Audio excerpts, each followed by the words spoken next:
Ala Rasulillah wa ala alihi wa sahbihi wa mawalah wa la hawla wa la quwata illa billahi wa ba'du. Alhamdulillah, segala puja dan puji hanya milik Allah subhanahu wa ta'ala. Salawat dan juga salam kita hadiahkan kepada Rasul kita Nabi besar Muhammad sallallahu alaihi wa ala alihi wasallam. Pembahasan di malam hari ini kita akan membahas satu ayat di dalam Al-Quranul Karim tentang tujuan diciptakan kita semuanya. Allah Subhanahu wa taala berfirman dalam surah Az-Zariyat ayat 56, wa ma khalaqtul jinna wal insa illa liya'budun ma uridu minhum mir rizqin wa ma uridu an yut'imun innallaha huwar razzaqu dzul quwwatil matin. Allah Subhanahu wa taala berfirman, dan aku tidak menciptakan jin ataupun manusia melainkan supaya mereka beribadah atau mengabdi kepadaku. Aku tidak hendak rizki sedikit pun dari mereka, dan aku pun tidak berkehendak supaya mereka memberi makan kepadaku. Sesungguhnya Allah Subhanahu wa ta'ala dialah maha pemberi rizki yang mempunyai kekuatan lagi sangat kokoh. Ma'asyiral muslimin wal muslimat rahimani wa rahimakumullah. Ayat ini menjelaskan kepada kita tentang tujuan diciptakan kita semuanya, bahwa tidaklah Allah menciptakan kita kecuali diperintahkan untuk beribadah kepada Allah. Karenanya Nabi SAW dan para nabi sebelumnya diutus oleh Allah Subhanahu wa taala untuk mewujudkan kenapa Allah Subhanahu wa taala menciptakan kita. Dalam surah An-Nahl 36 Allah mengatakan, wa laqad ba'atsna fi kulli ummatir rasulan an i'budullaha wajtanibut taghut. Dan tidaklah kami utus pada tiap-tiap umat ini seorang rasul, di mana tugas mereka menyeru kepada manusia beribadahlah kepada Allah dan jauhi perkara taghut. Ma'asyiral muslimin yang dimuliakan Allah Subhanahu wa taala, ada beberapa kaidah yang harus kita pahami seputar ibadah ini. Namun sebelum saya menjelaskan tentang kaidah-kaidah seputar ibadah,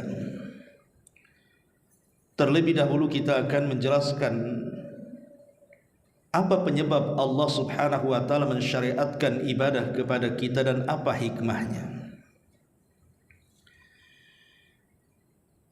Adapun sebabnya, tadi saya sudah jelaskan bahwa sebab puncaknya adalah Allah Subhanahu wa taala menciptakan kita semuanya, bahkan manusia dan jinnya, adalah untuk beribadah. Kemudian yang kedua, ibadah ini adalah bentuk al-imtihan. Imtihan atau ikhtibar artinya ujian bagi kita semuanya. Karena Allah Subhanahu wa taala berfirman, alladzi khalaqal mauta wal hayata liyabluwakum ayyukum ahsanu amala. Dialah yang menciptakan kematian dan kehidupan. Untuk apa? Menguji kalian. Apa yang diuji? Siapa di antara kalian yang baik amalannya, yang baik ibadahnya. Jadi dengan adanya ibadah itu kita sedang diuji oleh Allah Subhanahu wa taala. Apakah kita termasuk orang-orang yang taat dengan Allah dan tunduk kepadanya, ataukah orang-orang yang bermaksiat dan membangkang kepada Allah Subhanahu wa taala? Makanya Allah perintahkan kita ibadah. Ma'asyiral muslimin yang dimuliakan Allah Subhanahu wa taala. Adapun hikmahnya tentu banyak sekali. Pertama, dengan adanya ibadah ini kita bisa tenang hati. Jadi hati kita ini bisa tenang dengan adanya ibadah. Karena Allah Subhanahu wa taala berfirman dalam surah Ar-Ra'd ayat 28, "Alladzina amanu wa tatma'innu qulubuhum bi dzikrillah, ala bi dzikrillahi tatma'innul qulub." Dan orang-orang yang beriman kemudian mereka merasa tenang hati-hati mereka dengan zikir kepada Allah. Ingatlah dengan berzikir kepada Allah, artinya ibadah. Karena zikir bagian ibadah, maka hati-hati manusia akan tenang. Jadi ibadah itu diantara hikmahnya adalah supaya hati kita tenang. Kemudian yang kedua, supaya wajah kita bercahaya. Dalam surah Al-Fath ayat 29 Allah mengatakan, simahum fi wujuhihim min athari sujud. Tanda mereka ada pada wajah-wajah mereka dari bekas-bekas sujud mereka. Ulama tafsir mengatakan maksudnya tanda-tanda mereka ada di wajah-wajah mereka dengan pengaruh sujud. Orang-orang yang suka beribadah, Allah akan berikan cahaya di wajah mereka di dunia, di kuburan, bahkan kelak pada hari kiamat. Dan ini sudah saya jelaskan ketika menjelaskan tentang kelompok-kelompok orang-orang yang mendapatkan cahaya. Kemudian yang ketiga, dengan adanya ibadah bisa meluaskan rizki, bahkan keberkahan dalam hidup. Nuh alaihi salatu wassalam pernah menasihati kaumnya saat paceklik yang berkepanjangan hampir 40 tahun lamanya. Nuh mengatakan, faqultu astaghfiru rabbakum innahu kana ghaffara yursilis samaa alaikum midrara wa yumdidkum bi amwalin wa banin wa yaj'al lakum jannatin wa yaj'al lakum anhara. Kata Nuh kepada kaumnya, banyak-banyak istighfar kalian, dan istighfar bagian daripada ibadah. Karena Allah Subhanahu wa taala zat yang maha pengampun lagi maha penyayang. Kalau kalian memperbanyak istighfar, kata Allah, yursilis sama alaikum midrara, Allah akan menurunkan hujan deras kepada kalian. Wa yumdidkum bi amwalin wa banin, Allah akan memperbanyak harta dan keturunan kalian. Wa yaj'al lakum jannatin wa yaj'al lakum anhara, dan Allah akan hasilkan banyak hasil di kebun-kebun dan hutan-hutan kalian, dan Allah aliri sungai-sungai kalian.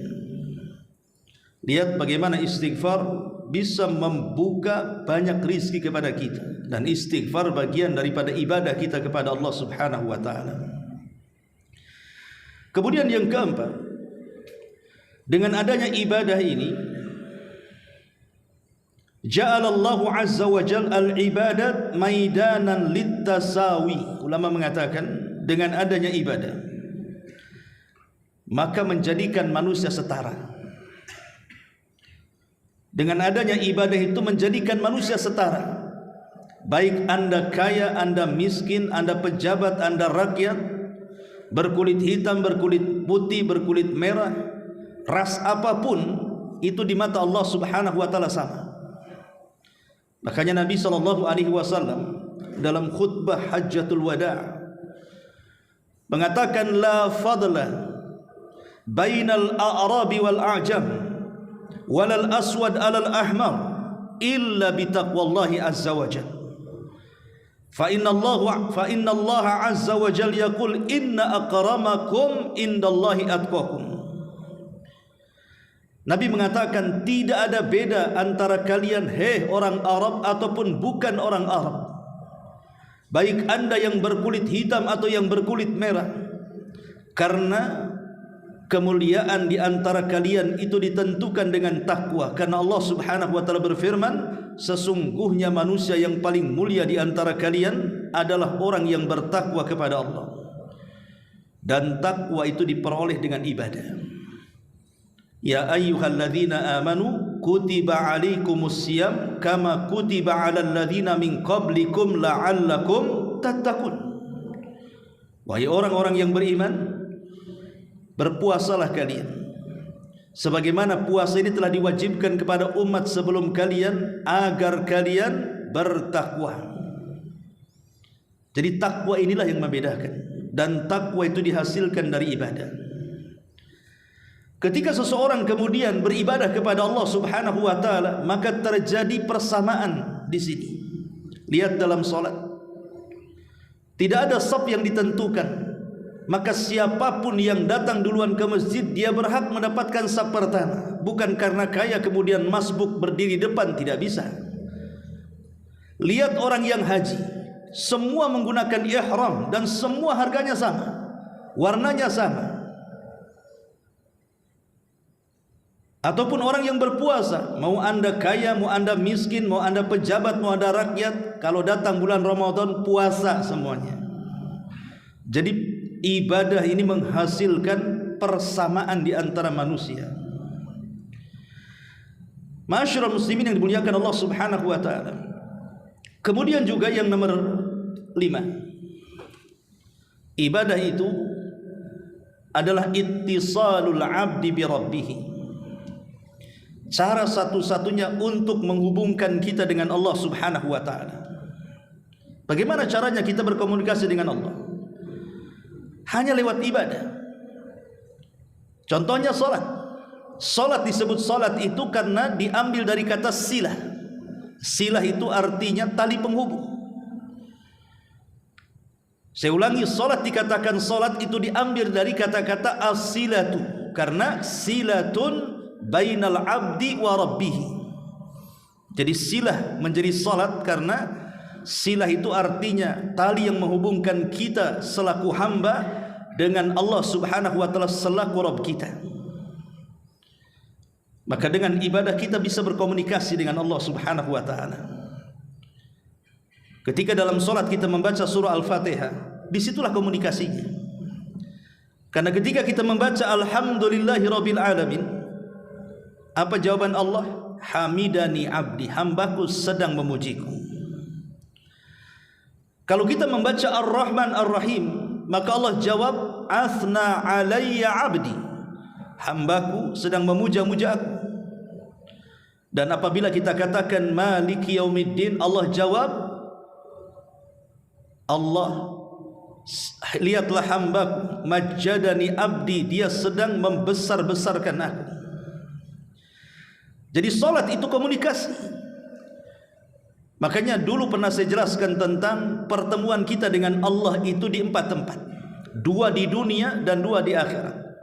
Yang 2 di dunia saat kita salat, itulah komunikasi dengan kita dengan Allah. Kita sedang berjumpa dengan Allah, dan itu ternaskan dalam Al-Quran. Ketika Allah Subhanahu wa taala berfirman, salat itulah kabiratun illa alal khashiin, sungguh berat kecuali bagi orang yang khusyuk. Allah tafsirkan siapa orang yang khusyuk itu? Alladzina yadhunnuna annahum mulaqu rabbihim, orang-orang yang yakin dalam hatinya dia sedang berhadap-hadapan dengan Rabbnya. Maka ini yang kelima, bahwa ibadah itu menyambungkan kita dengan Allah Subhanahu wa taala. Kemudian juga yang nomor 6, ibadah ini rahasia kesehatan manusia. Di dalam ibadah ini ada rahasia kesehatan manusia, dan bisa melancarkan aliran-aliran darah dalam tubuh manusia. Contohnya umpamanya kita lihat ketika seseorang membaca Quran, ketika seseorang berzikir, itu disebut harakatul fam. Jadi lidah ataupun lisan sedang bergerak, dan itu olahraga lisan. Kemudian juga contohnya seseorang beribadah dalam hati, hudurul qalbi, menghadirkan hatinya, baik ikhlas, tawakal dan yang semacamnya, itu akan menghasilkan hati yang baik. Dan kita tahu bahwa baik dan tidaknya anggota badan kita dari atas kepala sampai kaki itu ditentukan dengan hati. Kalau hatinya tenang, hatinya baik, maka semua anggota badannya akan baik. Tapi kalau hatinya susah, hatinya rungsep, hatinya tidak baik, maka akan mempengaruhi seluruh badannya. Dan kebaikan hati itu ada pada ibadah. Dengan zikir tenang hati, dengan solat hati kita terpaut dengan Allah Subhanahu wa ta'ala. Ataupun puasa, tanya para dokter tentang bagaimana faedah puasa, luar biasa. Makanya hampir semua agama mensyariatkan puasa. Karena bukan hanya bicara soal pahala di balik puasa, tapi lebih daripada itu ada kesehatan di situ. Sebutkan ibadah apa saja, pasti ada mengandung kesehatan di dalamnya. Maka ini di antara faedah ibadah. Kemudian yang selanjutnya, dengan adanya ibadah kita dilatih kedisiplinan sebenarnya, supaya kita tidak menjadi malas.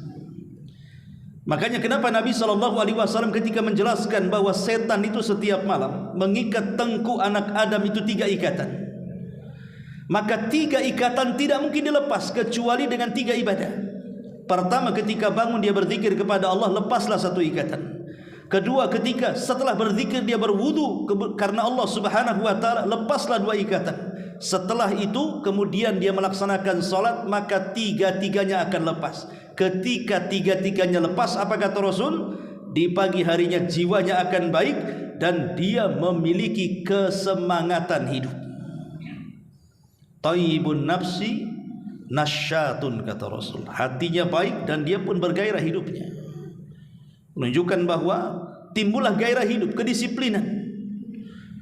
Karena ibadah itu kan ada waktu-waktunya, harus disiplin. Ada gerakan-gerakannya, harus disiplin. Ada bacaan-bacaannya, dan begitu seterusnya. Kemudian juga ibadah ini melahirkan akhlak. Rukun Islam yang 5 itu saja, belum cerita yang lainnya, itu sudah melahirkan akhlak kepada kita.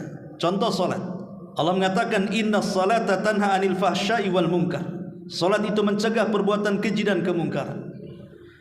Contoh haji, Nabi SAW mengatakan, man hajjal baita walam yarfus walam yafsuk raja'a ka yaumin waladathu ummuh. Siapa yang haji karena Allah, dia tidak melakukan kefasikan, dia tidak mengucapkan kemungkaran, maka pulang dari haji seperti anak yang baru dilahirkan orang tuanya tanpa dosa. Lihat puasa. Ketika Nabi SAW mengatakan kalau anda sedang berpuasa, kemudian ada orang yang mengajak bertengkar dengan anda, apa kata Rasul? Fakulum ru'un inni sa'imun. Katakan saya sedang berpuasa. Menghindari akhlak yang tidak baik. Ataupun zakat, khud min amwalihim sadaqatan tutahhiruhum wa tuzakkihim biha. Ambillah harta-harta mereka, dizakatkan supaya bisa membersihkan harta mereka dan mensucikan hati-hati mereka. Tazkiyatun nafsi. Zakat itu untuk mentazkiyah diri, dan itu bagian daripada akhlak. Jadi intinya bahwa ibadah itu melahirkan akhlak. Dan banyak lagi. Ma'asyiral muslimin yang muliakan Allah Azza wa Jalla. Baik, kita masuk pada kaidah-kaidah ibadah. Pertama, hakikat ibadah itu adalah apa yang Allah cintai dan Allah ridhai. Dan ini terkandung dalam definisi ibadah yang disebutkan Syekhul Islam Ibn Taimiyah. Kata Ibnu Taimiyah rahimahullahu ta'ala ketika mendefinisikan apa sih ibadah itu, maka beliau mengatakan ibadah itu adalah ismun jami'un likulli ma yuhibbuhullahu wa yardahu minal aqwali wal a'mali adh-dhahirati wal batinati. Kata Ibnu Taimiyah rahimahullah tadi mengatakan ibadah itu adalah ismun jami, sebuah nama yang bersifat universal, sebuah nama yang bersifat umum, mencakup segalanya. Itu disebut ismun jami, mencakup segalanya terhadap apa-apa yang Allah cintai dan Allah ridhai, baik dari kata-kata ataupun perbuatan, baik yang tampak ataupun yang tidak tampak. Itulah ibadah. Saya ulangi, ibadah itu sebuah nama yang umum yang mencakup semua yang Allah cintai, semua yang Allah ridhai, baik berupa ucapan, baik berupa perbuatan, baik yang tampak ataupun yang tersembunyi.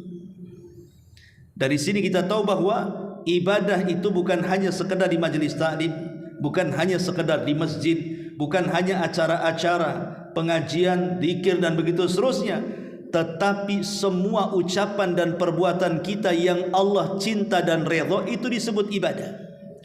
Kalau kita mengeluarkan kata-kata yang santun, Allah suka, berarti mengeluarkan kata-kata yang santun itu ibadah. Kalau seandainya kita membantu orang dengan tangan kita, mengangkat sebuah barang, menolong orang, Allah kok suka, maka itu ibadah. Ketika ada orang yang bertengkar, kemudian kita berusaha mendamaikannya, Allah suka, maka mendamaikan orang bertengkar itu ibadah.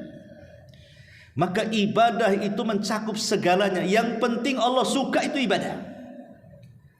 Artinya kalau Allah tidak suka, justru Allah benci, Allah tidak redha, justru Allah murka, itu bukan ibadah.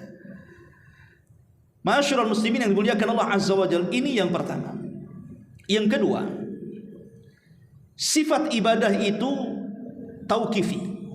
Sifat ibadah itu tauqifiyah. Apa tauqifiyah? Terima jadi, paketan dari Allah.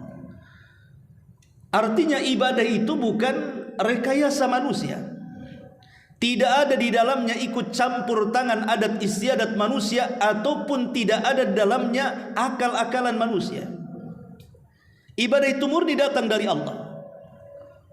Makanya Ali radhiyallahu anhu ketika bicara tentang masul khufain, mengusap sepatu di atas itu, ya, kalau kita berwudu pakai sepatu, maka tidak usah dilepas sepatunya, asal mengikuti syarat-syaratnya, tinggal diusap saja atasnya sekali. Kalau mencuci kaki kan 3 kali, kalau pakai sepatu diusap sekali saja. Ali radhiyallahu anhu mengatakan, "Lau kana ad-dinu bir-ra'yi," kalau seandainya agama ini berasal dari akal manusia atau akal-akalan, tentu yang diusap dalam sepatu itu bukan atasnya, karena atasnya bersih. Yang kotor itu bawahnya. Kenapa yang diusap bukan tempat yang kotor? Kenapa pula yang diusap tempat yang bersih? Akal tidak menerima di sini. Karena tujuan berwudu itu kan membersihkan kotoran. Kenapa yang bersih diusap, yang kotor pula dibiarkan? Itulah menunjukkan bahwa agama bukan hasil rekayasa manusia.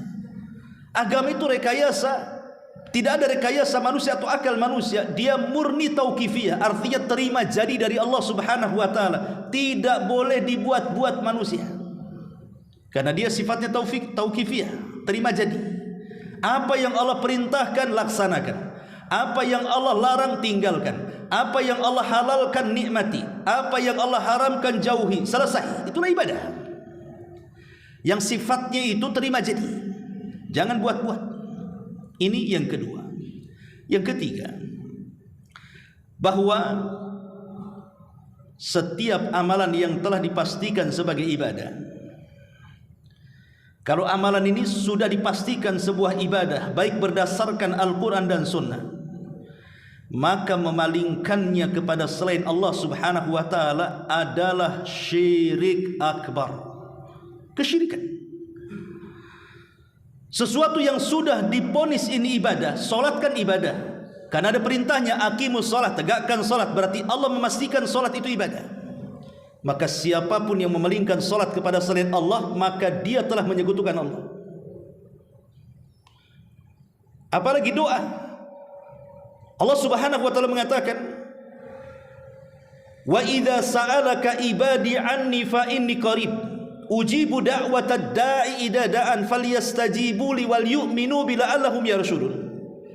Apabila hamba-hambaku bertanya kepadamu wahai Muhammad tentang aku, katakan aku dekat. Akulah yang mengijabah setiap doa orang yang berdoa kepadaku. Artinya ibadah, doa adalah ibadah. Karena nas hadis juga mengatakan ad-du'a'u huwal ibadah. Doa adalah ibadah. Sesuatu yang sudah pasti itu ibadah, maka apabila dipalingkan kepada selain Allah Subhanahu wa ta'ala, maka anda jatuh kepada kesyirikan. Karena doa adalah sebuah ibadah yang tidak boleh dipalingkan kecuali kepada Allah. Ketika doa ini dipalingkan kepada kuburan, walaupun kuburan ini dianggap orang saleh meminta-minta di situ, maka Anda telah terjerumus kepada kesyirikan. Karena meminta-minta di kuburan, meminta-minta kepada dukun, meminta-minta dan percaya kepada tangkal ataupun yang lainnya, maka Anda telah memalingkan sebuah ibadah dan terjerumus kepada kesyirikan. Ini yang ketiga.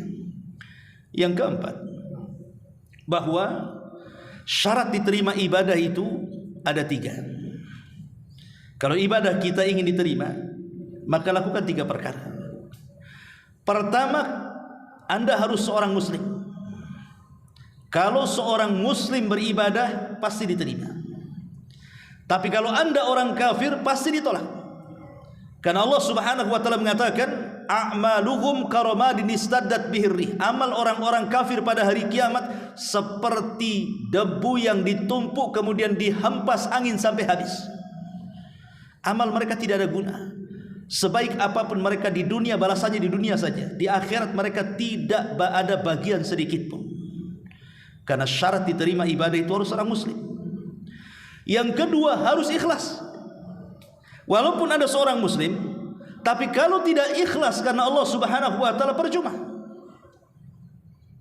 Ketika Anda beribadah karena manusia riya, ingin dipuji manusia, ingin didengar manusia, takabur di hadapan manusia, maka ibadahnya ditolak. Ana aghna syuraka 'ani syirki man 'amila 'amalan asyraka bi ma'i taraktuhu wa syirkahu. Akulah zat yang paling kaya dari seluruh sekutu-sekutuku. Maka siapa yang beramal saleh menyekutukan aku di dalamnya, aku tinggalkan kesyirikan dan para pelakunya. Ini Allah berfirman hadis qudsi.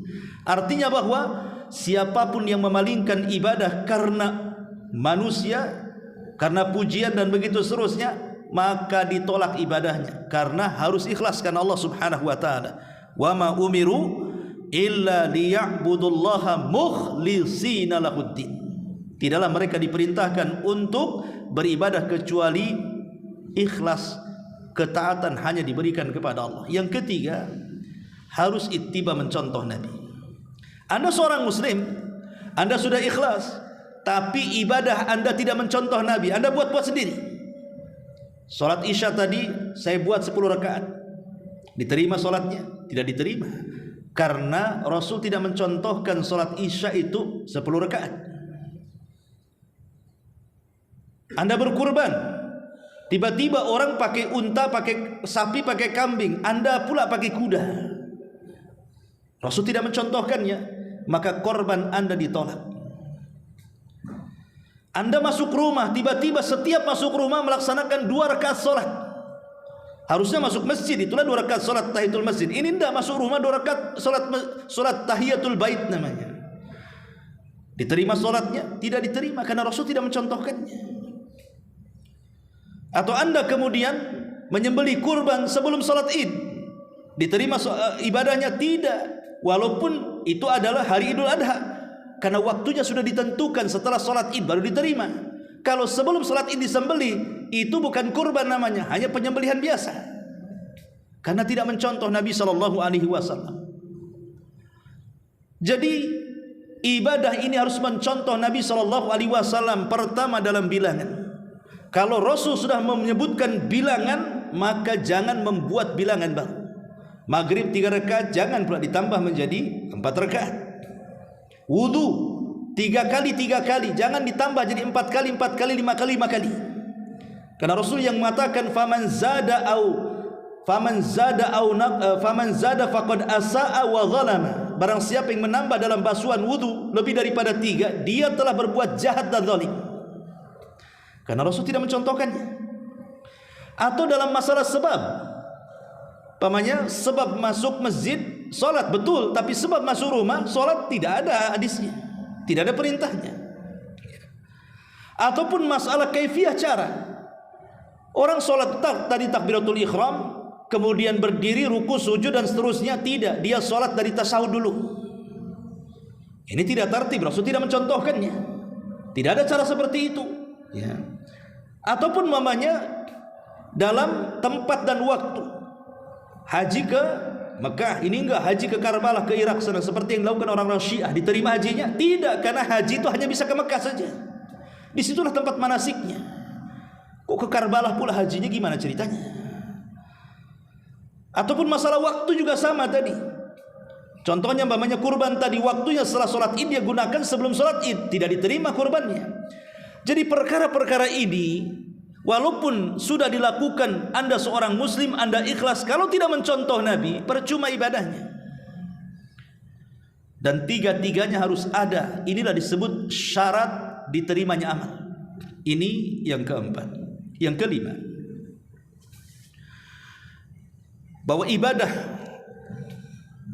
itu tidak, ibadah itu kan ada dua. Ada ibadah badan, ada ibadah hati. Dan ibadah badan itu ditentukan ibadah hati. Ingat, Anda dapat pahala saat sholat. Itu sholat kan ibadah badan, itu ada gerakan-gerakannya. Sedekah juga ibadah harta. Haji juga ibadah harta dan badan. Itu tidak bisa ditentukan kecuali dengan adanya ibadah hati. Jadi yang menentukan diterima ibadah badan adalah ibadah hati. Dan ibadah hati yang menentukan ibadah badan itu ada tiga. Pertama, al-hub, perasaan cinta. Yang kedua, al-khawfu, perasaan takut. Yang ketiga, ar-raja'u, perasaan harap. Cinta, takut, harap tidak boleh lepas pada hati kita saat ibadah. Karena ini yang menentukan nilai ibadah badan. Ketika kita sholat, contoh saja sholat, nanti kiaskan dengan ibadah yang lainnya. Ketika kita sholat, maka hati kita harus dipenuhi dengan tiga perkara. Pertama, cinta. Saya melaksanakan sholat ini karena cinta, bukan terpaksa. Sebab kalau sholat terpaksa tidak akan diterima. Ya sah secara ibadahnya, apakah dapat pahala? Belum tentu, karena dilakukan dengan cara terpaksa. Kemudian yang kedua, takut. Takut kalau seandainya sholatnya itu tidak diterima. Takut kalau seandainya sholatnya tidak berpahala, sehingga menimbulkan perasaan khusyuk. Orang kalau umpamanya sholat tidak takut, asal-asalan dia. Bisa saja umpamanya cepat kilat kan gitu. Tidak tumakninah karena tidak ada perasaan takut. Percuma ibadahnya. Kemudian yang ketiga, adanya perasaan harap. Berharap bahwa sholat saya diterima, bahwa sholat saya ini dapat pahala, bahwa sholat kita ini mengantarkan saya ke dalam sorga. Itu harapan namanya. Karena biasanya harapan itulah yang menjadikan orang semangat untuk beribadah. Contoh mamanya, kalau saya katakan kamu jadi tukang bangunan di rumah saya, kerjakan rumah, 1 hari gajinya 1 miliar. Ada harapan mendapatkan 1 miliar. Boleh jadi sebelum subuh sudah datang itu. Dan mungkin juga nggak diawasi pun dia akan kerja saja 1 miliar 1 hari kan gitu. 1 miliar itu tidak ada apa-apanya dibandingkan surga. Ketika kita ada harapan di situ, semangat ibadah kita. Makanya inilah yang menentukan ibadah adalah ibadah badan, adalah ibadah hati yang tiga ini. Takut, cinta, dan harap. Masyarul muslimin yang dimuliakan Allah Azza wa Jalla. Kemudian yang nomor 7. Yang nomor 6, bahwa ketika seseorang beribadah kepada Allah Subhanahu wa ta'ala, ibadah yang kita lakukan sampai sholat tadi isya, atau sekarang antum sedang duduk mendengarkan kajian, atau mungkin besok anda akan berpuasa dan begitu seterusnya, atau mungkin ingin bersedekah, tidak mungkin terjadi kecuali semuanya karena pertolongan Allah. Kalau Allah tidak tolong, tidak mungkin kaki antum datang ke Muhajirin. Kalau Allah tidak tolong, tidak mungkin kita sanggup sholat isya tadi. Kalau bukan karena pertolongan Allah, jangankan cerita ibadah-ibadah besar, ibadah kecil saja tidak mungkin kita lakukan. Makanya dalam sholat itu kenapa 17 kali kita mengucapkan kalimat iyyaka na'bud wa iyyaka nasta'in. Hanya kepadamu ya Rabb kami beribadah, hanya kepadamu ya Rabb kami meminta pertolongan. Sebenarnya meminta pertolongan kepada Allah itu bagian daripada ibadah. Kenapa diulang? Kenapa tidak iyyaka na'bud titik sampai di sini saja? Hanya kepadamu kami beribadah. Karena kalimat wa iyyaka nasta'in dan hanya kepadamu kami minta pertolongan kan bagian daripada ibadah. Kenapa dikhususkan, dikeluarkan? Ketika Allah Subhanahu wa taala mendahulukan kalimat ibadah kemudian kalimat pertolongan yang kedua, karena ibadah itu tidak mungkin dilakukan kecuali karena adanya pertolongan Allah. Kalau Allah tidak tolong kita, tidak mungkin tergerak hati kita ini melaksanakan ibadah. Dari sini kita tahu bahwa jangan takabur dengan ibadah. Merasa saya sudah banyak sholat, saya sudah banyak sedekah, saya sudah banyak umroh, saya sudah banyak haji, saya sudah banyak ini, itu dan lain sebagainya. Karena Anda tidak mungkin melakukannya kecuali Allah yang berkehendak. Betapa banyak orang-orang yang tidak dapat hidayah. Mereka tidak pernah sholat, tidak pernah puasa, tidak pernah zakat. Mereka bakhil karena mungkin boleh jadi Allah belum menolong mereka dengan cara memberikan hidayah taufik kepada mereka. Makanya apa yang disombongkan dari ibadah? Toh semuanya juga karena pertolongan Allah Subhanahu wa taala. Maka bersyukurlah kepada Allah Subhanahu wa taala. Karena ini nomor 7 bahwa kita bisa beribadah itu tidak lain, ini sebuah nikmat karunia yang besar dari Allah. Ketika kita bisa beribadah, ini nikmat. Karena banyak orang yang luang waktu, punya tenaga, sehat badan, punya biaya, tidak sanggup mereka beribadah. Ada waktu, tidak pun dia datang ke pengajian, tidak pun dia itu sholat berjamaah, tidak pun mungkin dia punya kemampuan harta banyak, tak mau pula sedekah dia. Jadi orang-orang yang kemudian dia mampu melaksanakan apa yang manusia tidak mampu, maka Anda telah diberikan nikmat yang paling besar dalam bentuk hidayatut taufik namanya. Dan nikmat hidayah itu setinggi-tingginya nikmat dalam badan kita. Rumah mewah, kendaraan indah, tanah di mana-mana, uang triliunan, tidak seberapa dengan nikmatul hidayah. Nikmatnya sebuah hidayah. Kenapa? Karena gemerlapnya keindahan dunia itu ada waktunya kita akan meninggalkannya. Boleh jadi dunia yang meninggalkan kita atau kita yang meninggalkan dunia. Tapi hidayah itu akan terus dibawa kenikmatannya sampai setelah kematian kita. Ma'asyiral muslimin wal muslimat rahimani wa rahimakumullah. Dan ingat bahwa yang keberapa? Yang ke-8. 8. Bahwa manfaat ibadah itu tidak kembali kepada Allah. Ingat, manfaat ibadah itu tidak kembali kepada Allah, tapi manfaat ibadah itu kembali kepada kita. Allah tidak berhajat dengan ibadah kita. Makanya lihat di dalam Al-Quran itu banyak sekali kalimat-kalimat, wa man syakara fa innama yashkuru li nafsi. Siapa yang bersyukur, hakikatnya dia telah bersyukur untuk dirinya, bukan untuk Allah. Kemudian Allah mengatakan, man ihtada fa innama yahtadi li nafsi. Barang siapa yang mendapatkan hidayah itu untuk dirinya. Kemudian juga Allah mengatakan, in ahsantum li anfusikum wa in asatum falaha. Kalau kalian melakukan kebaikan, kebaikan itu kembali kepada diri kalian. Sebagaimana kalau kalian berbuat jahat, kejahatan itu kembali kepada diri kalian. Jadi Allah Subhanahu wa taala tidak berhajat dengan kita, tidak berhajat dengan ibadah kita. Semua ibadah yang kita lakukan itu hajatnya kembali kepada kita, kebaikannya kembali kepada kita, tidak ada kepada Allah. Satu dunia kufur tidak bisa mengurangi kekuasaan Allah. Satu dunia beriman tidak menambah kekuasaan Allah. Kita ini adanya tidak menggenapkan, perginya juga tidak mengganjilkan. Bagi Allah Subhanahu wa taala kita ini apa?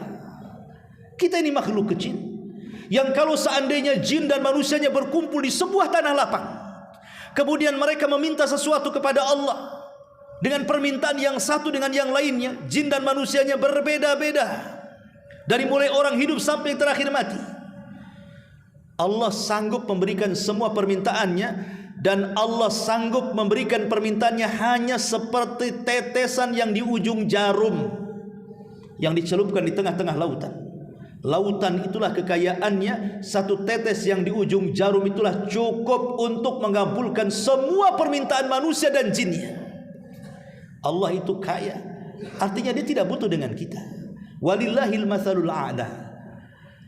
Walillahil matsalul a'la. Tentu bagi Allah permisalan lebih tinggi. Sesama manusia saja, ada orang yang triliunan, kaya raya. Tiba-tiba kita ngasih uang 100 ribu, 200 ribu, mungkin diketawakan dari mereka.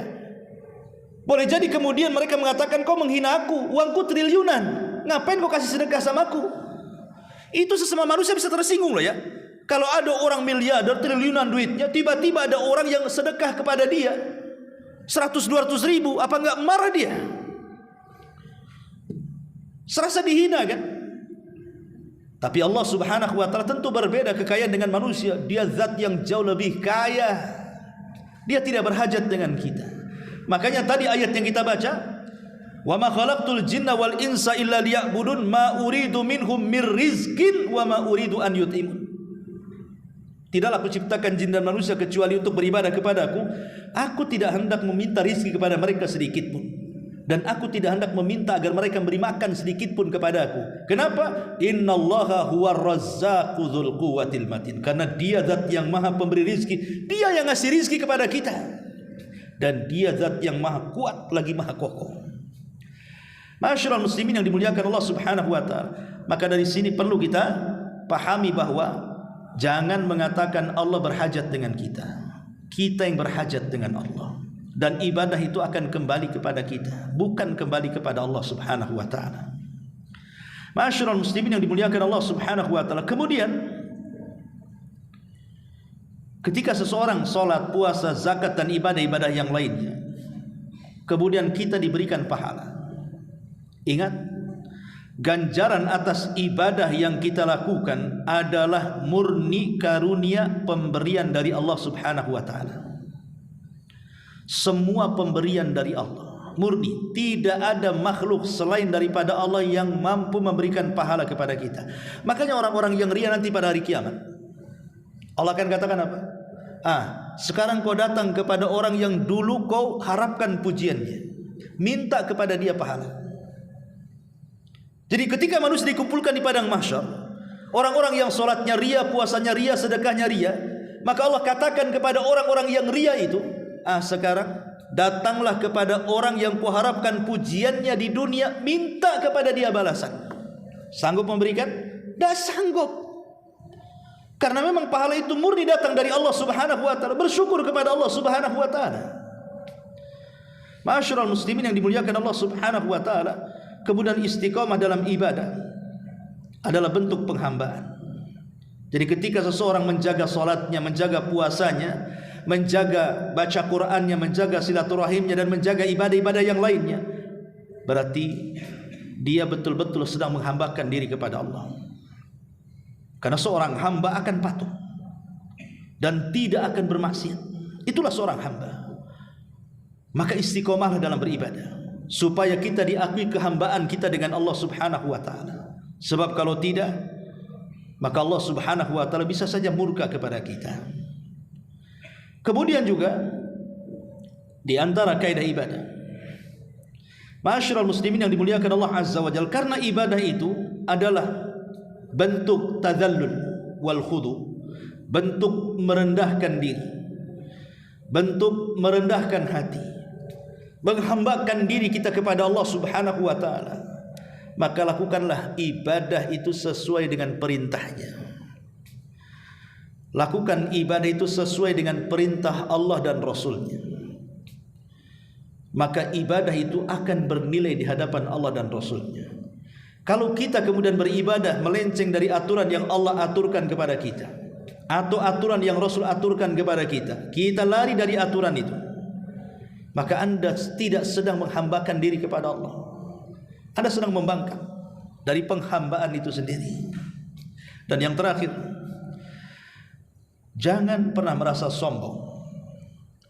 Jangan pernah merasa sombong dengan Allah subhanahu wa ta'ala, seolah-olah kita tidak berhajat sehingga kita tidak ibadah.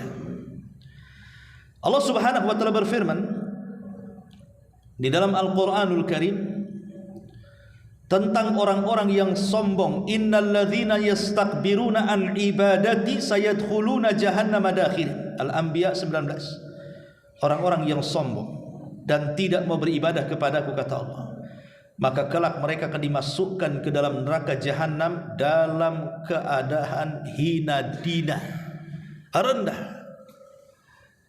Karena banyak orang-orang yang tidak berhajat, seolah-olah tidak sholat tidak beban, seolah-olah tidak puasa Ramadan tidak ada hutang, seolah-olah dia tidak mau bersedekah itu karena buat apa saya sedekah, capek-capek saya kerja, nanti saya miskin lagi. Buat apa saya haji, menghabiskan waktu, tenaga, capek di jalan. Ini orang sombong. Karena seolah-olah tidak berhajat dengan Allah kan. Kita ini tidak lepas dari Allah Subhanahu wa ta'ala. Makanya kenapa Nabi SAW selalu berdoa, Allahumma la takilni ila nafsi tarfata ain. Ya Allah, jangan kau lepaskan dirimu dari aku walaupun sekejap mata. Itu doa Nabi. Jangan kau lepaskan ya Rabb dari diriku walaupun sekejap mata. Karena perkara apapun, baik sulit ataupun mudah, kalau Allah Subhanahu wa ta'ala tidak ikut campur tangan di dalamnya, maka perkara rumit akan semakin sulit, perkara mudah akan dipersulit. Karena semua perkara dapat diselesaikan dan diuraikan, baik besar atau kecil, itu tidak lain dan bukan karena pertolongan Allah. Allah yang menciptakan masalah, Allah juga yang melepaskannya. Maka pentingnya kita untuk senantiasa rendah diri kepada Allah Subhanahu wa ta'ala. Ma'asyiral muslimin yang muliakan Allah Azza wa Jalla, baik kita masuk pada kaidah-kaidah ibadah. Pertama, hakikat ibadah itu adalah apa yang Allah cintai dan Allah ridhai. Dan ini terkandung dalam definisi ibadah yang disebutkan Syekhul Islam Ibn Taimiyah. Kata Ibnu Taimiyah rahimahullahu ta'ala ketika mendefinisikan apa sih ibadah itu, maka beliau mengatakan ibadah itu adalah ismun jami'un likulli ma yuhibbuhu Allah wa yardahu minal aqwali wal a'mali adh-dhahirati wal batinati. Kata Ibnu Taimiyah rahimahullah tadi mengatakan ibadah itu adalah ismun jami, sebuah nama yang bersifat universal, sebuah nama yang bersifat umum, mencakup segalanya. Itu disebut ismun jami, mencakup segalanya terhadap apa-apa yang Allah cintai dan Allah ridhai, baik dari kata-kata ataupun perbuatan, baik yang tampak ataupun yang tidak tampak. Itulah ibadah. Saya ulangi, ibadah itu sebuah nama yang umum yang mencakup semua yang Allah cintai, semua yang Allah ridhai, baik berupa ucapan, baik berupa perbuatan, baik yang tampak ataupun yang tersembunyi. Dari sini kita tahu bahwa ibadah itu bukan hanya sekedar di majelis taklim, bukan hanya sekedar di masjid, bukan hanya acara-acara pengajian, zikir dan begitu seterusnya, tetapi semua ucapan dan perbuatan kita yang Allah cinta dan redha itu disebut ibadah. Kalau kita mengeluarkan kata-kata yang santun, Allah suka, berarti mengeluarkan kata-kata yang santun itu ibadah. Kalau seandainya kita membantu orang dengan tangan kita, mengangkat sebuah barang, menolong orang, Allah kok suka, maka itu ibadah. Ketika ada orang yang bertengkar, kemudian kita berusaha mendamaikannya, Allah suka, maka mendamaikan orang bertengkar itu ibadah. Maka ibadah itu mencakup segalanya. Yang penting Allah suka, itu ibadah. Artinya kalau Allah tidak suka, justru Allah benci, Allah tidak redha, justru Allah murka, itu bukan ibadah. Ma'asyiral muslimin yang dimuliakan Allah Azza wa Jalla, ini yang pertama. Yang kedua, sifat ibadah itu tauqifi. Sifat ibadah itu tauqifiyah. Apa tauqifiyah? Terima jadi, paketan dari Allah. Artinya ibadah itu bukan rekayasa manusia. Tidak ada di dalamnya ikut campur tangan adat istiadat manusia, ataupun tidak ada di dalamnya akal-akalan manusia. Ibadah itu murni datang dari Allah. Makanya Ali radhiyallahu anhu ketika bicara tentang masul khufain, mengusap sepatu di atas itu, ya, kalau kita berwudu pakai sepatu, maka tidak usah dilepas sepatunya, asal mengikuti syarat-syaratnya, tinggal diusap saja atasnya sekali. Kalau mencuci kaki kan 3 kali, kalau pakai sepatu diusap sekali saja. Ali radhiyallahu anhu mengatakan, "Lau kana ad-dinu bir-ra'yi," kalau seandainya agama ini berasal dari akal manusia atau akal-akalan, tentu yang diusap dalam sepatu itu bukan atasnya, karena atasnya bersih. Yang kotor itu bawahnya. Kenapa yang diusap bukan tempat yang kotor? Kenapa pula yang diusap tempat yang bersih? Akal tidak menerima di sini. Karena tujuan berwudu itu kan membersihkan kotoran. Kenapa yang bersih diusap, yang kotor dibiarkan? Itulah menunjukkan bahwa agama bukan hasil rekayasa manusia. Agama itu rekayasa. Tidak ada rekayasa manusia atau akal manusia. Dia murni tauqifiyah, artinya terima jadi dari Allah Subhanahu wa taala. Tidak boleh dibuat-buat manusia. Karena dia sifatnya tauqifiyah, terima jadi. Apa yang Allah perintahkan laksanakan. Apa yang Allah larang tinggalkan. Apa yang Allah halalkan nikmati. Apa yang Allah haramkan jauhi. Selesai. Itulah ibadah. Yang sifatnya itu terima jadi. Jangan buat-buat. Ini yang kedua. Yang ketiga, bahwa setiap amalan yang telah dipastikan sebagai ibadah, kalau amalan ini sudah dipastikan sebuah ibadah, baik berdasarkan Al-Quran dan Sunnah, maka memalingkannya kepada selain Allah Subhanahu wa ta'ala adalah syirik akbar, kesyirikan. Sesuatu yang sudah diponis ini ibadah, solatkan ibadah, karena ada perintahnya aqimus solat, tegakkan solat, berarti Allah memastikan solat itu ibadah. Maka siapapun yang memalingkan solat kepada selain Allah, maka dia telah menyekutukan Allah. Apalagi doa. Allah Subhanahu wa ta'ala mengatakan, "Wa idza sa'alaka ibadi anni fa inni qarib ujibu da'watad da'i idza da'an falyastajibu li wal yu'minu bila'allahum yarshudun." Apabila hamba-hambaku bertanya kepadamu wahai Muhammad tentang aku, katakan aku dekat. Akulah yang mengijabah setiap doa orang yang berdoa kepadaku. Artinya ibadah, doa adalah ibadah. Karena nas hadis juga mengatakan ad-du'a'u huwal ibadah. Doa adalah ibadah. Sesuatu yang sudah pasti itu ibadah, maka apabila dipalingkan kepada selain Allah Subhanahu wa ta'ala, maka anda jatuh kepada kesyirikan. Karena doa adalah sebuah ibadah yang tidak boleh dipalingkan kecuali kepada Allah. Ketika doa ini dipalingkan kepada kuburan, walaupun kuburan ini dianggap orang saleh meminta-minta di situ, maka anda telah terjerumus kepada kesyirikan. Karena meminta-minta di kuburan, meminta-minta kepada dukun, meminta-minta dan percaya kepada tangkal ataupun yang lainnya, maka anda telah memalingkan sebuah ibadah dan terjerumus kepada kesyirikan. Ini yang ketiga. Yang keempat, bahwa syarat diterima ibadah itu ada 3. Kalau ibadah kita ingin diterima, maka lakukan 3 perkara. Pertama, anda harus seorang muslim. Kalau seorang muslim beribadah, pasti diterima. Tapi kalau anda orang kafir, pasti ditolak.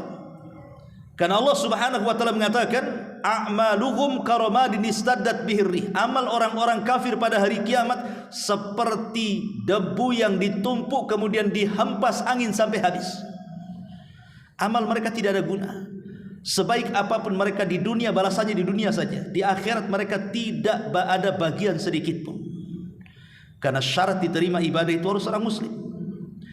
Yang kedua, harus ikhlas. Walaupun ada seorang muslim, tapi kalau tidak ikhlas karena Allah Subhanahu wa ta'ala, percuma. Ketika anda beribadah karena manusia riya, ingin dipuji manusia, ingin didengar manusia, takabur di hadapan manusia, maka ibadahnya ditolak. Ana aghna syuraka 'ani syirki man 'amila 'amalan asyraka bi ma'i taraktuhu wa syirkahu. Akulah zat yang paling kaya dari seluruh sekutu-sekutuku. Maka siapa yang beramal saleh menyekutukan aku di dalamnya, aku tinggalkan kesyirikan dan para pelakunya. Ini Allah berfirman hadis qudsi. Artinya bahwa siapapun yang memalingkan ibadah karena manusia, karena pujian dan begitu seterusnya, maka ditolak ibadahnya. Karena harus ikhlas karena Allah Subhanahu wa ta'ala. Wa ma umiru illa liya'budullaha mukhlishina lahuddin. Tidaklah mereka diperintahkan untuk beribadah kecuali ikhlas, ketaatan hanya diberikan kepada Allah. Yang ketiga, harus ittiba, mencontoh Nabi. Anda seorang muslim, Anda sudah ikhlas, tapi ibadah Anda tidak mencontoh Nabi, Anda buat-buat sendiri. Salat Isya tadi saya buat 10 rakaat. Diterima salatnya? Tidak diterima. Karena Rasul tidak mencontohkan salat Isya itu 10 rakaat. Anda berkurban, tiba-tiba orang pakai unta, pakai sapi, pakai kambing, Anda pula pakai kuda. Rasul tidak mencontohkannya, maka korban Anda ditolak. Anda masuk rumah, tiba-tiba setiap masuk rumah melaksanakan 2 rakaat salat. Harusnya masuk masjid, itulah 2 rakaat salat tahiyatul masjid. Ini tidak masuk rumah 2 rakaat salat tahiyatul bait namanya.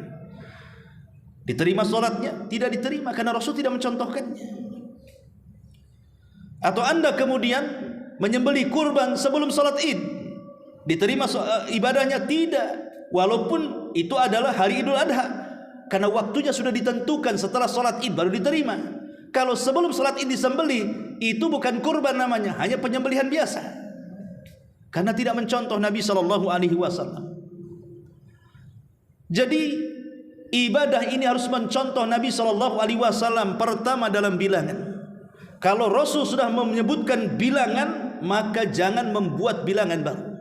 Maghrib 3 rakaat jangan pula ditambah menjadi 4 rakaat. Wudu 3 kali 3 kali jangan ditambah jadi 4 kali 4 kali 5 kali 5 kali. Karena Rasul yang mengatakan faman zada faqad asaa wa zalama. Barang siapa yang menambah dalam basuhan wudu lebih daripada 3, dia telah berbuat jahat dan zalim. Karena Rasul tidak mencontohkannya. Atau dalam masalah sebab, pamannya sebab masuk masjid solat betul, tapi sebab masuk rumah solat tidak ada hadisnya, tidak ada perintahnya. Ataupun masalah kaifiyah cara, orang solat tadi takbiratul ihram, kemudian berdiri, ruku, sujud dan seterusnya, tidak, dia solat dari tasyahud dulu. Ini tidak tertib, Rasul tidak mencontohkannya. Tidak ada cara seperti itu, ya. Ataupun mamanya dalam tempat dan waktu, haji ke Mekah, ini enggak haji ke Karbala, ke Irak sana, seperti yang dilakukan orang-orang Syiah. Diterima hajinya? Tidak, karena haji itu hanya bisa ke Mekah saja. Disitulah tempat manasiknya. Kok ke Karbala pula hajinya, gimana ceritanya? Ataupun masalah waktu juga sama tadi. Contohnya umpamanya kurban tadi, waktunya setelah sholat Id dia gunakan sebelum sholat Id, tidak diterima kurbannya. Jadi perkara-perkara ini, walaupun sudah dilakukan, Anda seorang muslim, Anda ikhlas, kalau tidak mencontoh Nabi, percuma ibadahnya. Dan tiga-tiganya harus ada. Inilah disebut syarat diterimanya amal. Ini yang keempat. Yang kelima, bahwa ibadah itu tidak, ibadah itu kan ada 2. Ada ibadah badan, ada ibadah hati. Dan ibadah badan itu ditentukan ibadah hati. Ingat, Anda dapat pahala saat sholat. Itu sholat kan ibadah badan, itu ada gerakan-gerakannya. Sedekah juga ibadah harta, haji juga ibadah harta dan badan. Itu tidak bisa ditentukan kecuali dengan adanya ibadah hati. Jadi yang menentukan diterima ibadah badan adalah ibadah hati. Dan ibadah hati yang menentukan ibadah badan itu ada 3. Pertama, al-hub, perasaan cinta. Yang kedua, al-khawfu, perasaan takut. Yang ketiga, ar-raja'u, perasaan harap. Cinta, takut, harap tidak boleh lepas pada hati kita saat ibadah. Karena ini yang menentukan nilai ibadah badan. Ketika kita sholat, contoh saja sholat, nanti kiaskan dengan ibadah yang lainnya. Ketika kita sholat, maka hati kita harus dipenuhi dengan 3 perkara. Pertama, cinta. Saya melaksanakan sholat ini karena cinta, bukan terpaksa. Sebab kalau sholat terpaksa tidak akan diterima. Ya sah secara ibadahnya, apakah dapat pahala? Belum tentu, karena dilakukan dengan cara terpaksa. Kemudian yang kedua, takut. Takut kalau seandainya sholatnya itu tidak diterima. Takut kalau seandainya sholatnya tidak berpahala, sehingga menimbulkan perasaan khusyuk. Orang kalau umpamanya sholat tidak takut, asal-asalan dia. Bisa saja umpamanya cepat kilat kan gitu. Tidak tumakninah karena tidak ada perasaan takut. Percuma ibadahnya. Kemudian yang ketiga, adanya perasaan harap.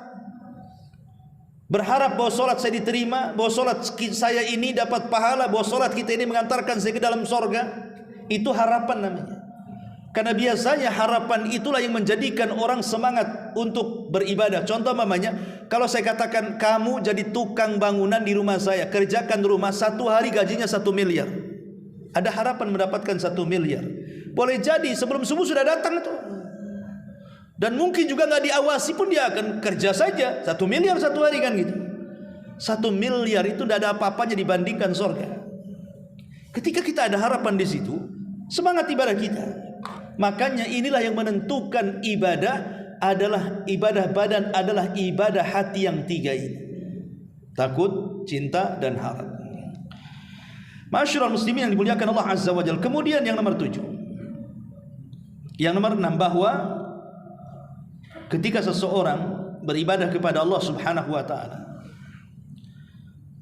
ibadah yang kita lakukan sampai sholat tadi isya, atau sekarang antum sedang duduk mendengarkan kajian, atau mungkin besok anda akan berpuasa dan begitu seterusnya, atau mungkin ingin bersedekah, tidak mungkin terjadi kecuali semuanya karena pertolongan Allah. Kalau Allah tidak tolong, tidak mungkin kaki antum datang ke Muhajirin. Kalau Allah tidak tolong, tidak mungkin kita sanggup sholat isya tadi. Kalau bukan karena pertolongan Allah, jangankan cerita ibadah-ibadah besar, ibadah kecil saja tidak mungkin kita lakukan. Makanya dalam sholat itu kenapa 17 kali kita mengucapkan kalimat iyyaka na'bud wa iyyaka nasta'in. Hanya kepadamu ya Rabb kami beribadah, hanya kepadamu ya Rabb kami meminta pertolongan. Sebenarnya meminta pertolongan kepada Allah itu bagian daripada ibadah. Kenapa diulang? Kenapa tidak iyyaka na'bud titik sampai di sini saja? Hanya kepadamu kami beribadah. Karena kalimat wa iyyaka nasta'in dan hanya kepadamu kami minta pertolongan. Minta pertolongan kan bagian daripada ibadah. Kenapa dikhususkan, dikeluarkan? Ketika Allah Subhanahu wa taala mendahulukan kalimat ibadah kemudian kalimat pertolongan yang kedua, karena ibadah itu tidak mungkin dilakukan kecuali karena adanya pertolongan Allah. Kalau Allah tidak tolong kita, tidak mungkin tergerak hati kita ini melaksanakan ibadah. Dari sini kita tahu bahwa jangan takabur dengan ibadah. Merasa saya sudah banyak sholat, saya sudah banyak sedekah, saya sudah banyak umroh, saya sudah banyak haji, saya sudah banyak ini, itu, dan lain sebagainya. Karena Anda tidak mungkin melakukannya kecuali Allah yang berkehendak. Betapa banyak orang-orang yang tidak dapat hidayah. Mereka tidak pernah sholat, tidak pernah puasa, tidak pernah zakat. Mereka bakhil karena mungkin boleh jadi Allah belum menolong mereka dengan cara memberikan hidayah taufik kepada mereka kan? Makanya apa yang disombongkan dari ibadah? Toh semuanya juga karena pertolongan Allah Subhanahu wa taala. Maka bersyukurlah kepada Allah Subhanahu wa taala. Karena yang nomor 7 bahwa kita bisa beribadah itu, tidak lain ini sebuah nikmat karunia yang besar dari Allah. Ketika kita bisa beribadah, ini nikmat. Karena banyak orang yang luang waktu, punya tenaga, sehat badan, punya biaya, tidak sanggup mereka beribadah. Ada waktu, tidak pun dia datang ke pengajian, tidak pun dia itu sholat berjamaah, tidak pun mungkin dia punya kemampuan harta banyak, tak mau pula sedekah dia. Jadi orang-orang yang kemudian dia mampu melaksanakan apa yang manusia tidak mampu, maka Anda telah diberikan nikmat yang paling besar dalam bentuk hidayatut taufik namanya. Dan nikmat hidayah itu setinggi-tingginya nikmat dalam badan kita. Rumah mewah, kendaraan indah, tanah di mana-mana, uang triliunan, tidak seberapa dengan nikmatul hidayah. Nikmatnya sebuah hidayah. Kenapa? Karena gemerlapnya keindahan dunia itu ada waktunya kita akan meninggalkannya. Boleh jadi dunia yang meninggalkan kita atau kita yang meninggalkan dunia.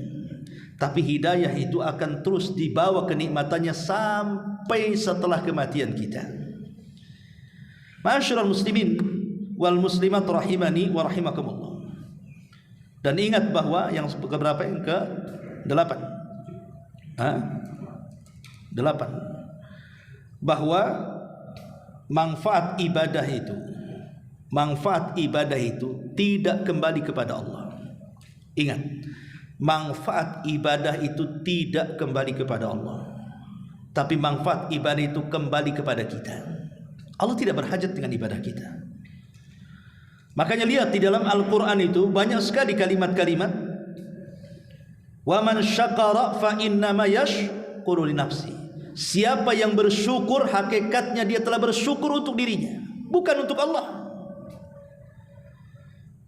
Kemudian Allah mengatakan, man ihtada fa innama yahtadi li nafsi. Barang siapa yang mendapatkan hidayah itu untuk dirinya.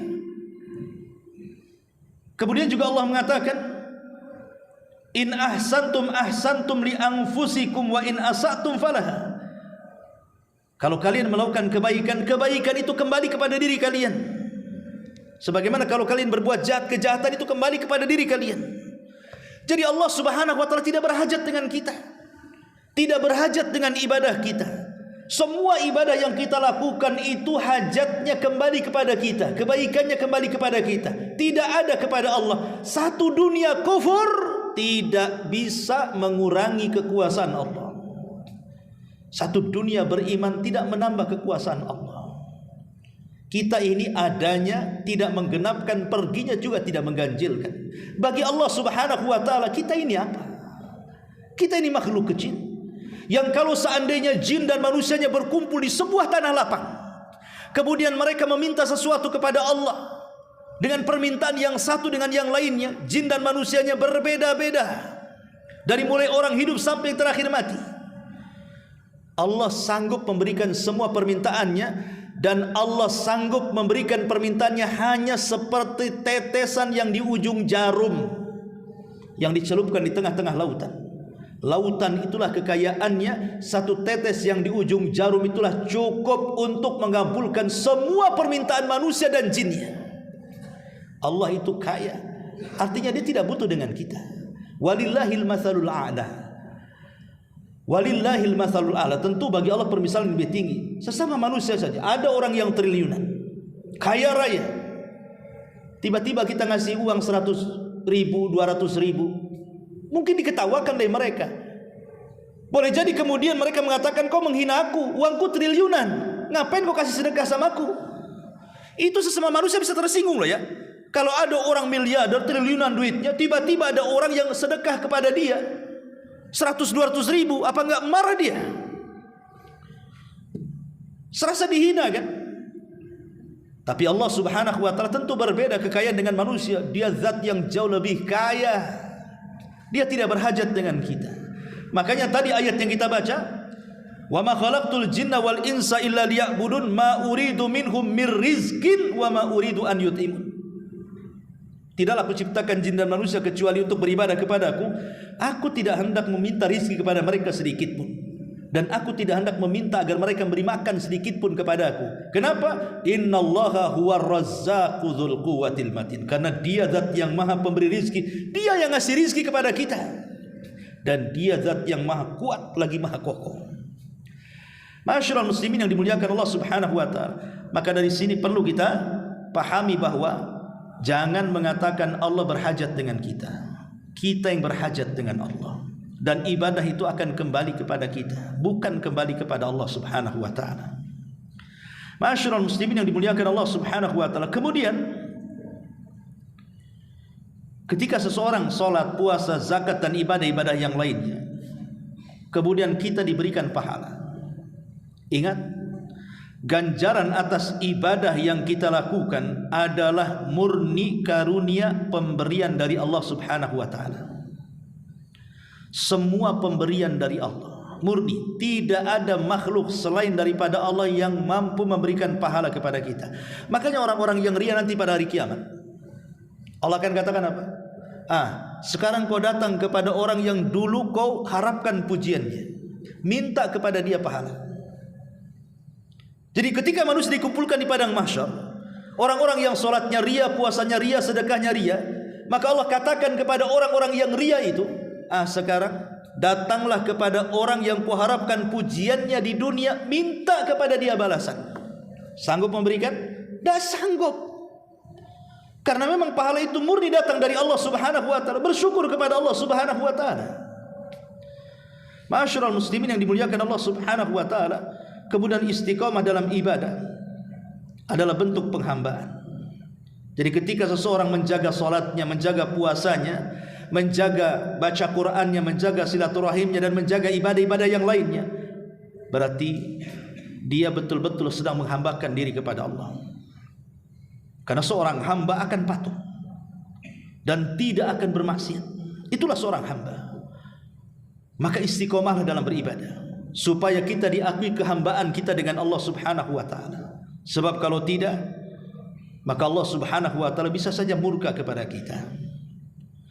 Kemudian juga di antara kaidah ibadah, ma'asyiral muslimin yang dimuliakan Allah Azza wa Jalla, karena ibadah itu adalah bentuk tadzallul wal khudu, bentuk merendahkan diri, bentuk merendahkan hati, menghambakan diri kita kepada Allah Subhanahu wa taala, maka lakukanlah ibadah itu sesuai dengan perintahnya. Lakukan ibadah itu sesuai dengan perintah Allah dan Rasulnya, maka ibadah itu akan bernilai di hadapan Allah dan Rasulnya. Kalau kita kemudian beribadah melenceng dari aturan yang Allah aturkan kepada kita, atau aturan yang Rasul aturkan kepada kita, kita lari dari aturan itu, maka Anda tidak sedang menghambakan diri kepada Allah. Anda sedang membangkang dari penghambaan itu sendiri. Dan yang terakhir, jangan pernah merasa sombong. Jangan pernah merasa sombong dengan Allah Subhanahu wa taala, seolah-olah kita tidak berhajat sehingga kita tidak ibadah. Allah Subhanahu wa taala berfirman di dalam Al-Qur'anul Karim tentang orang-orang yang sombong, innalladzina yastakbiruna an ibadati sayadkhuluna jahannama dakhir. Al-Anbiya 19. Orang-orang yang sombong dan tidak mau beribadah kepadaku, kata Allah, maka kelak mereka akan dimasukkan ke dalam neraka jahanam dalam keadaan hina dina, rendah. Karena banyak orang-orang yang tidak berhajat, seolah-olah tidak sholat tidak beban, seolah-olah tidak puasa Ramadan tidak ada hutang, seolah-olah dia tidak mau bersedekah itu karena buat apa saya sedekah, capek-capek saya kerja, nanti saya miskin lagi. Buat apa saya haji, menghabiskan waktu, tenaga, capek di jalan. Ini orang sombong. Karena seolah-olah tidak berhajat dengan Allah, kan? Kita ini tidak lepas dari Allah Subhanahu wa taala. Makanya kenapa Nabi SAW selalu berdoa, Allahumma la takilni ila nafsi tarfata ain. Ya Allah, jangan kau lepaskan dirimu dari aku walaupun sekejap mata. Itu doa Nabi. Jangan kau lepaskan ya Rabb dari diriku walaupun sekejap mata. Karena perkara apapun, baik sulit ataupun mudah, kalau Allah Subhanahu wa taala tidak ikut campur tangan di dalamnya, maka perkara rumit akan semakin sulit, perkara mudah akan dipersulit. Karena semua perkara dapat diselesaikan dan diuraikan, baik besar atau kecil, itu tidak lain dan bukan karena pertolongan Allah. Allah yang menciptakan masalah, Allah juga yang melepaskannya. Maka pentingnya kita untuk senantiasa rendah diri kepada Allah Subhanahu wa taala. Wallahu alam, ini diantara hakikat dan kemuliaan ibadah. Sampai di sini saja. Ya, subhanallah bihamdika, asyhadu an la ilaha illa anta, astaghfiruka wa atubu ilaik. Allahu ta'ala alam. Assalamualaikum warahmatullahi wabarakatuh.